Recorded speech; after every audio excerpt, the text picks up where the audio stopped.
Hello guys, welcome back हमारा channel are teaching plus पर। जैसा कि गाइस पता है हम क्या पढ़ रहे हैं, फिजिक्स पढ़ रहे हैं। और फिजिक्स का जो पहला चैप्टर है अध्याय नंबर 1 वैद्युत आवेश तथा वैद्युत क्षेत्र। ठीक है गाइस, क्या है वैद्युत आवेश तथा वैद्युत क्षेत्र। तो गाइस इसमें हमने काफी सारे टॉपिक क्लियर कर लिए हैं। जो आज का हमारा टॉपिक है कूलाम के नियम का सदिश निरूपण। तो आपको पता है कूलाम का नियम हम पढ़ चुके हैं। अब कूलाम के नियम का हम सदिश निरूपण निकालते हैं, यानी कि सदिश रूप। इसे कह सकते हैं कूलाम के नियम का सदिश रूप भी कह सकते हैं, या कूलाम के नियम का सदिश निरूपण भी कह सकते हैं। बात हुई है। तो आइए पहले हम चित्र बनाते हैं। चित्र से ही हम उसका लैंग्वेज बनाएंगे और उसी लैंग्वेज से हम इस डेरिवेशन को सॉल्व करेंगे। तो मान लीजिए हमने कोई दिशा निर्देश ले लिया, तो क्या ले लिया? दिशा निर्देश।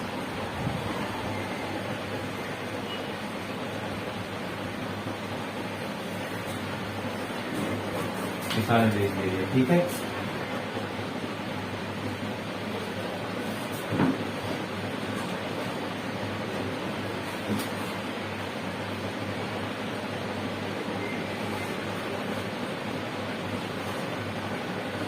ठीक है, जैसा कि हमने दो दिशा निर्देश ले लिया, ये है y, ठीक है, और ये है x, और ये है इसका मूल बिंदु O, ठीक है। मूल बिंदु क्या है? O है, ठीक है। अब करना हमें क्या है? दो बिंदु लेना है। इसके स्थिति सापेक्ष में जो लेना है, दो बिंदु लेना है। तो पहला हम लेते हैं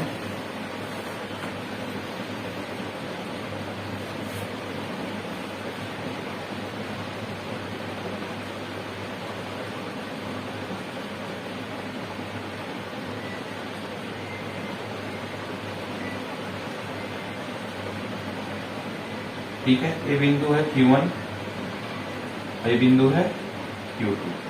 अब जो इसका स्थिति सापेक्ष है वो है R1 वेक्टर, यानी कि R1 सदिश, और जो इसका स्थिति सापेक्ष है वो है R2 वेक्टर, ठीक है।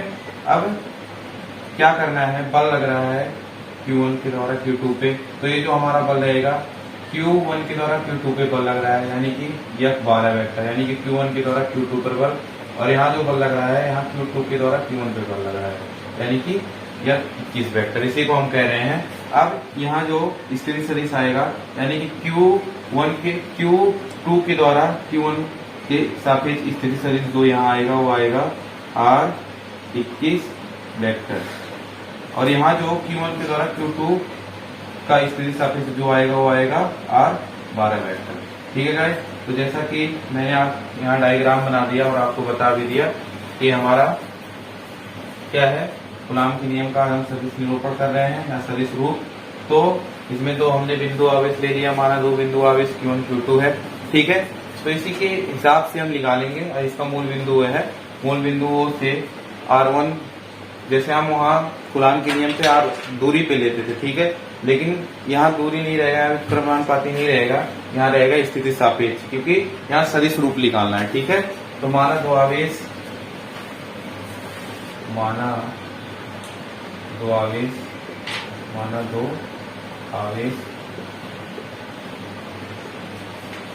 Q1 व Q2 है, क्या है? Q1 व Q2 है, ठीक है।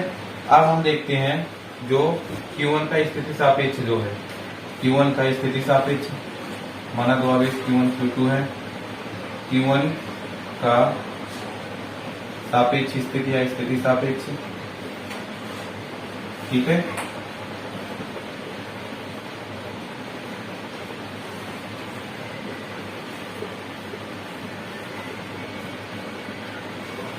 वो है R1 वेक्टर।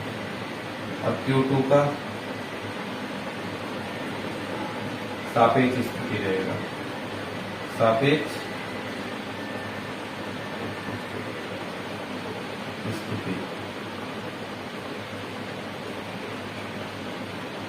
Q2 का सापेक्ष स्थिति जो आएगा वो आएगा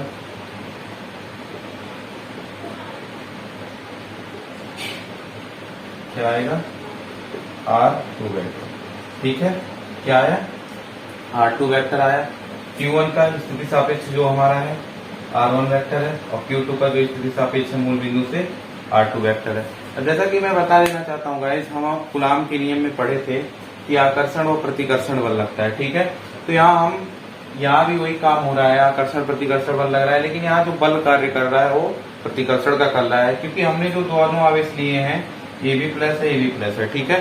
तो दोनों एक दूसरे को क्या करेंगे, प्रतिकर्षण करेंगे, ना कि आकर्षित करेंगे, ठीक है। तो दोनों एक दूसरे को प्रतिकर्षित करेंगे। तो हमने चित्र तो समझ लीजिए यही है, और एक दूसरे को क्या कर रहे हैं, प्रतिकर्षित कर रहे हैं। तो यहाँ हो गया Q1 का सापेक्ष स्थिति, Q1 का सापेक्ष स्थिति R1 वेक्टर, Q2 का सापेक्ष स्थिति R2 वेक्टर हो गया, ठीक है गाइस।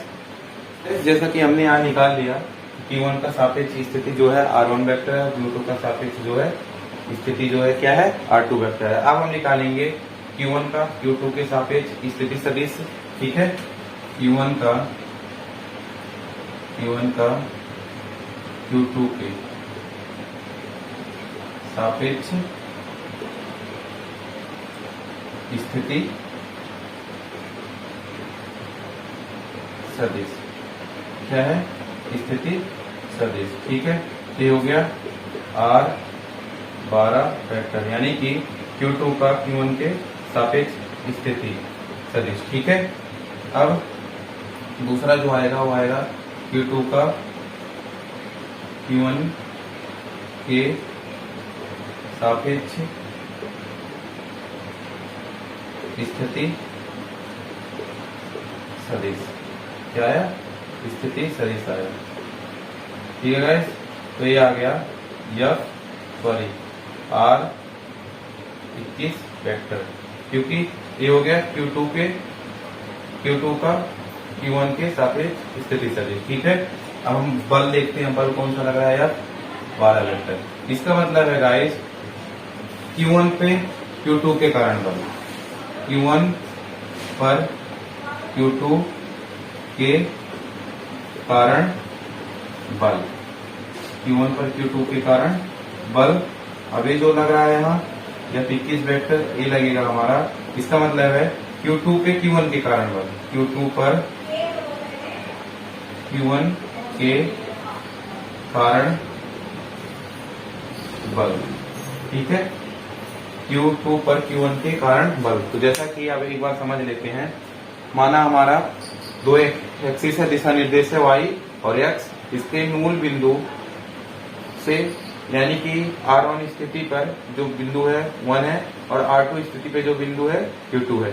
अब इन दोनों के कारण यानी Q1 के कारण Q1 पर Q2 के कारण बल या 12 वेक्टर, और Q2 के कारण Q1 पर बल क्या लग रहा है, या 21 वेक्टर लग रहा है।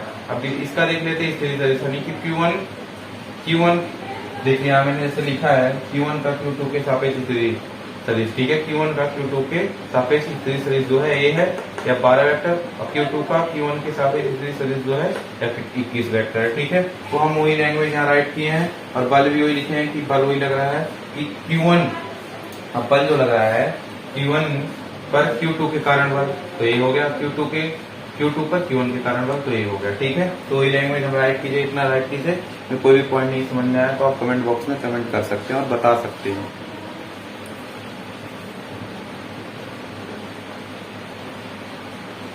ओके गाइस, जैसा कि आपने वो राइट कर लिया होगा, तो अब हम चलते हैं, आगे बढ़ते हैं। R कैप 12 बराबर R वेक्टर 12 की दिशा में एकांक सदिश, की दिशा में एकांक सदिश, की दिशा में एकांक सदिश, ठीक है, की दिशा में एकांक सदिश। और जो दूसरा हो गया R कैप 21, R वेक्टर 21 की दिशा में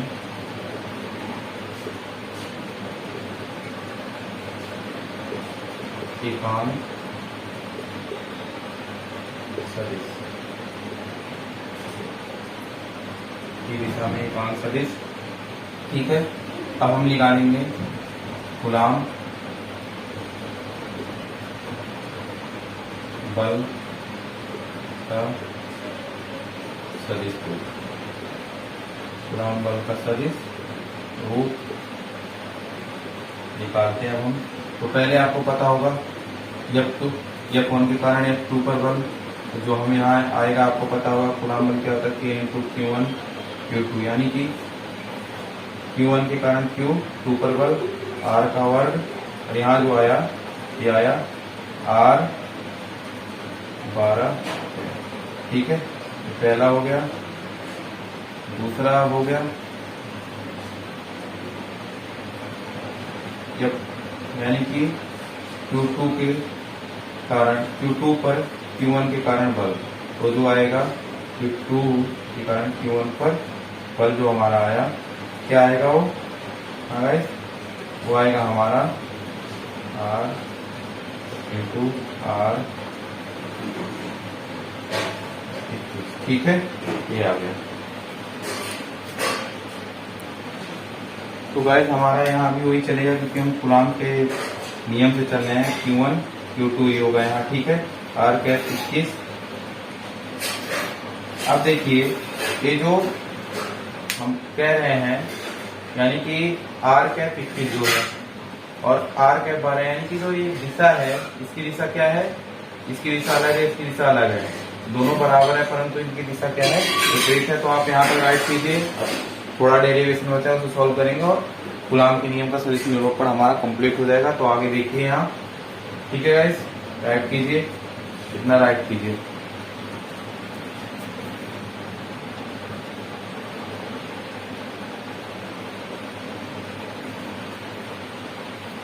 ओके गाइस, जैसा कि यहाँ तक हम निकाल चुके, अब हम देखते हैं आगे जो हमारा है R कैप 12 व R कैप 21, ठीक है। एकांक सदिश है, क्या है, एकांक सदिश है तथा दिशा क्या है, विपरीत है, तथा दिशा, तो दिशा जो यहाँ है क्या है, दिशा विपरीत, ठीक है। दिशा हमारा क्या है यहाँ, विपरीत है, दिशा हमारा जो है यहाँ क्या है, विपरीत है, ठीक है। तो अब देख लेते हैं, मान रखते हैं, तो जो अब यहाँ आएगा, ठीक है, जो हम यहाँ मान रख रहे हैं इसका रख रहे हैं यह वेक्टर 12 बराबर, ठीक है, यह वेक्टर 12 बराबर माइनस, और यह वेक्टर 21, सॉरी यहाँ माइनस भी लिख सकते हैं, नहीं भी लिख सकते हैं,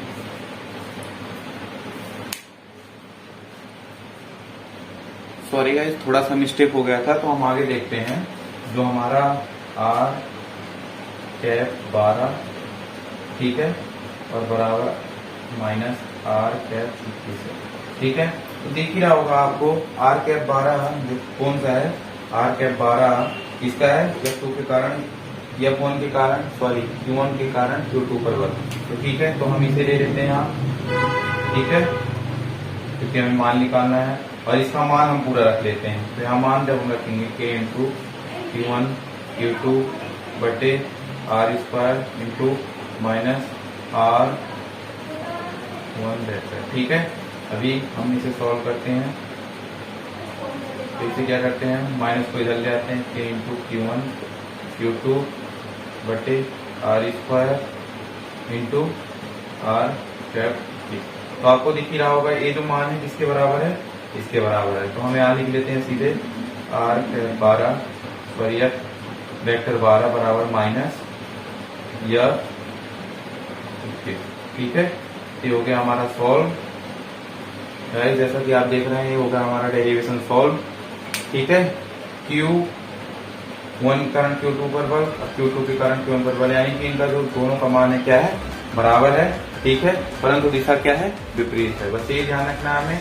तो गाइस आई होप आपको ये वीडियो समझ में आया। अगर इस वीडियो में कोई भी पॉइंट आपको समझ नहीं आया है तो प्लीज़ कमेंट बॉक्स में कमेंट करके बता सकते हैं। अगर आप मेरे चैनल पर नए हैं तो प्लीज़ मेरे चैनल को सब्सक्राइब कीजिए और मेरा वीडियो अपने दोस्तों के साथ ज़्यादा से ज़्यादा शेयर कीजिए, और मेरा वीडियो सबसे आगे पहले देखने के लिए बेल आइकन को प्रेस कीजिए। Thank you very much.